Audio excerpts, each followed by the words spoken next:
Bonjour, je m'appelle Lucas Da Silva. Je suis étudiant en 5e année de master CESI, Sécurité de l'Europe et Stabilité internationale. J'ai 23 ans et j'ai publié cet ouvrage qui s'appelle La défense européenne, chimère ou réalité, aux éditions L'Harmattan.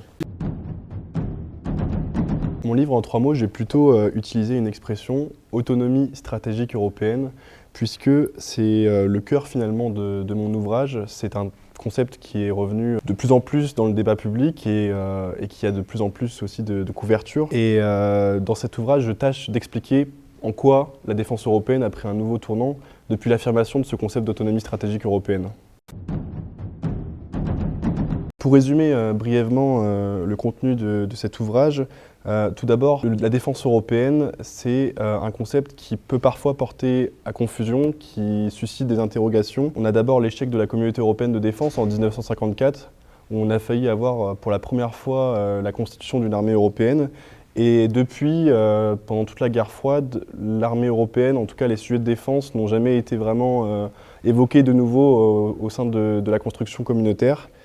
Et donc j'ai fait le choix justement de traiter le sujet des politiques de défense communes au sein de l'Union européenne à partir des années 1990, où c'est là pour la première fois qu'on a la constitution d'une politique étrangère et de sécurité commune.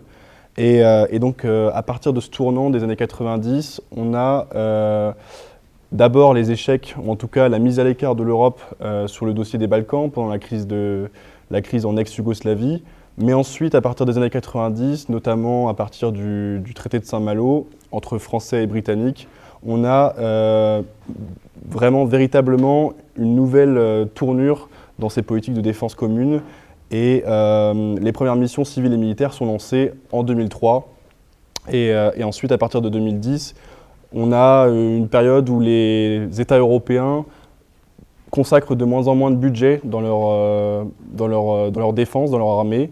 Et en parallèle de cette période de crise financière, on a aussi des nouvelles menaces qui apparaissent. Donc la Turquie, notamment dans la mer Méditerranée, le djihadisme avec le terrorisme qui touche l'Europe, et enfin la Russie, évidemment, de plus en plus au fur et à mesure des années 2010. Donc avec l'apparition de ces menaces et sa multiplication, on a l'affirmation du concept justement d'autonomie stratégique européenne. Et en parallèle de l'affirmation de ce concept, de nouvelles initiatives vont être lancées telles que la coopération structurée permanente ou le Fonds européen de défense. Alors l'un des principaux messages que j'ai tenté de véhiculer dans cet ouvrage, c'est le fait qu'il faut véritablement prendre conscience, nous, collectivement européens, que la guerre de haute intensité est de retour à nos frontières et donc qu'il faut agir en conséquence. On a vu que les Européens ont quand même pris des mesures assez révolutionnaires, dans le sens où il y a eu d'abord des sanctions contre Moscou, mais surtout l'achat d'armes en commun pour les envoyer à Kiev, et ça a été une véritable mini-révolution à l'échelle européenne. Mais de l'autre côté, la guerre en Ukraine a abouti à la renaissance de l'OTAN et à l'alignement stratégique derrière les États-Unis, et donc à une mise sur pause dans une certaine mesure des ambitions d'autonomie stratégique, si on entend par là une volonté d'indépendance politique. Et donc c'est là tout l'enjeu. Il faut garder en tête que malgré l'assurance du parapluie américain qui nous est assuré par l'OTAN, celui-ci n'est pas indéfini dans le temps, et donc que l'Europe doit absolument réinvestir ses sujets de défense si elle souhaite devenir une puissance géopolitique. L'extrait que j'ai choisi de vous lire, il fait partie de la conclusion, ce sont les derniers mots de cet ouvrage, et ça fait suite à la mention de la boussole stratégique, qui est une forme de doctrine militaire avec un partage des menaces qui pèsent sur l'Europe qui a été signé par les 27 États membres de l'Union européenne en 2022. L'Union peut effectivement apporter à ses États membres, parfois à leur initiative, les outils adéquats pour qu'ils puissent renforcer leur coopération militaire. Mais c'est avant tout aux nations faisant partie de l'UE de saisir ces opportunités. La défense est et restera une compétence nationale.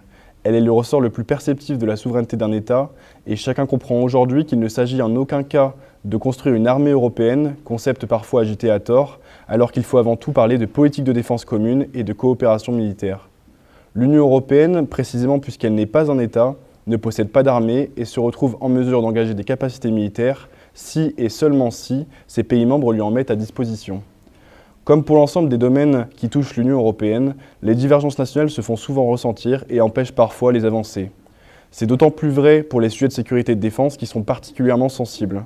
Pour autant, comme à chaque crise que l'Europe traverse, les États se montrent capables de remettre en question leur propre paradigme et se révèlent plus enclins à favoriser des évolutions remarquables. Récemment, cela a été noté lors de la crise du Covid-19, endettement commun. Cela a été aussi vu dès le début de la guerre en Ukraine, avec l'achat d'armes en commun. En somme, la défense européenne est comme un verre à moitié rempli, certains le voient à moitié vide quand d'autres le voient à moitié plein. Que ce soit dans l'un ou dans l'autre cas, l'Union européenne doit assurément continuer de remplir le verre de sa défense commune si elle veut exister à l'international et assurer la sécurité de ses citoyens.